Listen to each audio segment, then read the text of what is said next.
Hello students, I am doing here very important questions from the chapter Electrochemistry in class 12. Look at the first question. The resistance of a conductivity cell filled with 0.1 molar KCl solution is 100 ohms.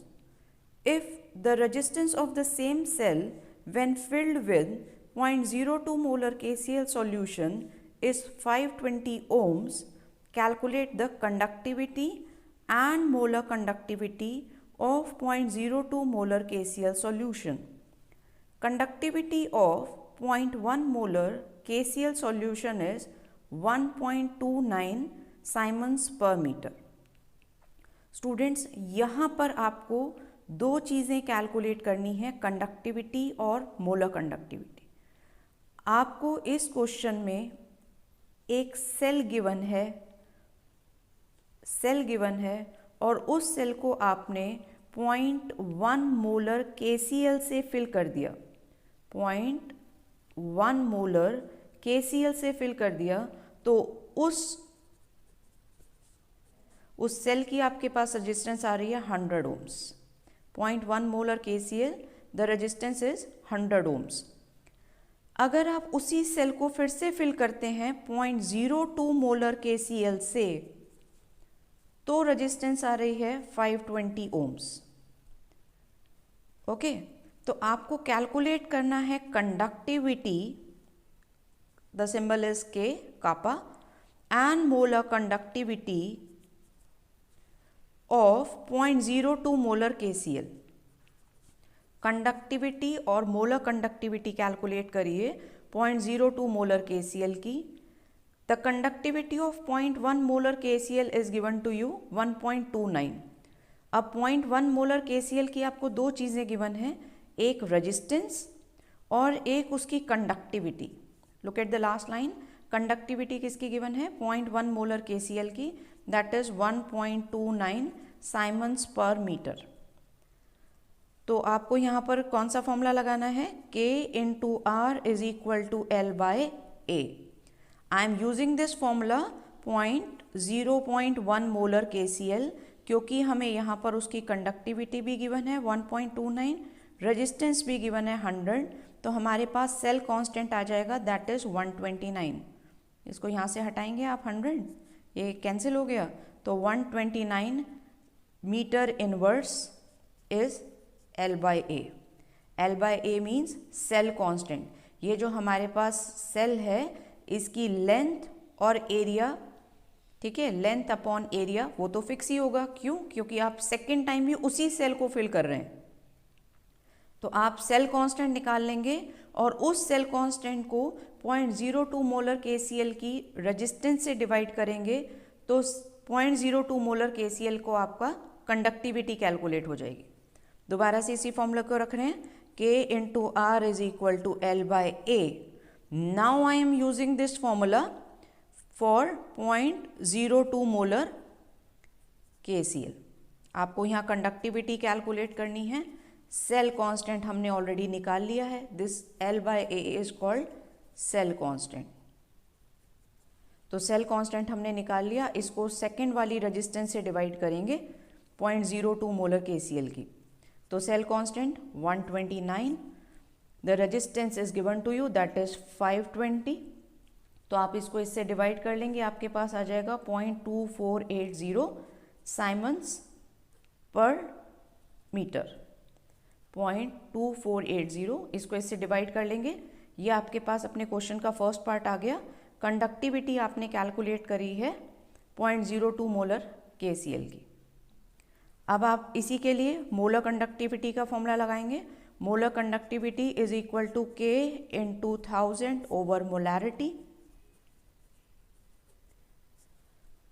K आपने calculate किया 0.248 into 1000 divided by molarity is 0.02.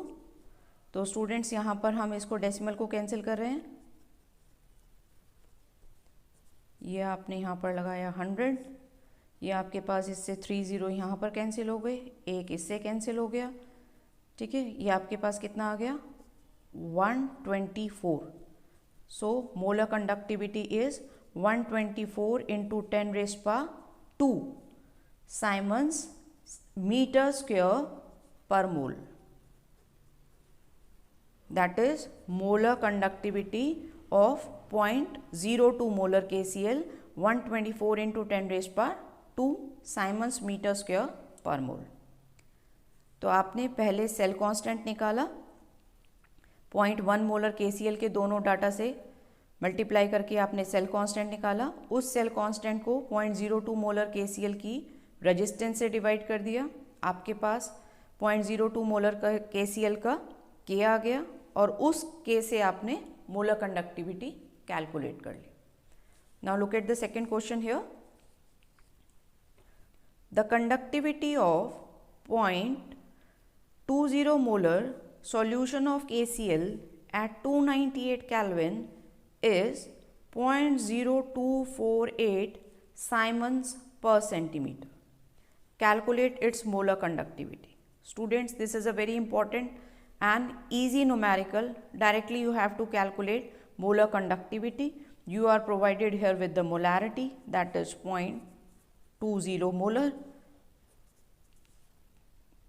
Conductivity is given to you 0.0248 Siemens per centimeter. You have to calculate molar conductivity. Directly place here the formula K into 1000 over molarity. K is 0.0248 into 1000 divided by molarity. यहाँ से आप इसको decimal को हटाएंगे, आपके पास 40, यहाँ पर आपके पास 100, ये आपके पास यहाँ से 30 कैंसिल हो गए, 1 2 स्ट्रेट फॉरवर्ड कैंसिल हो रहा है, 124 साइमन्स सेंटीमीटर स्क्वायर पर mole. Very easy back side exercise question of NCERT. Now look at the next question here.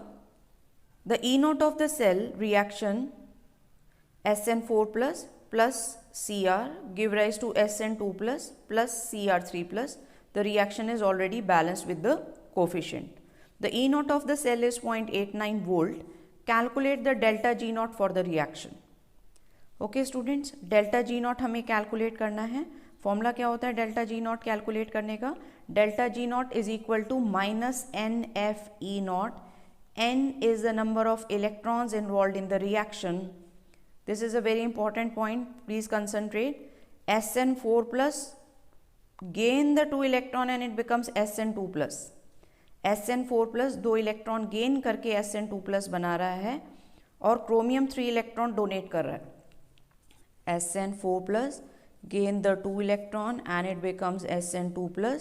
Chromium forms Cr3 plus with the loss of 3 electron.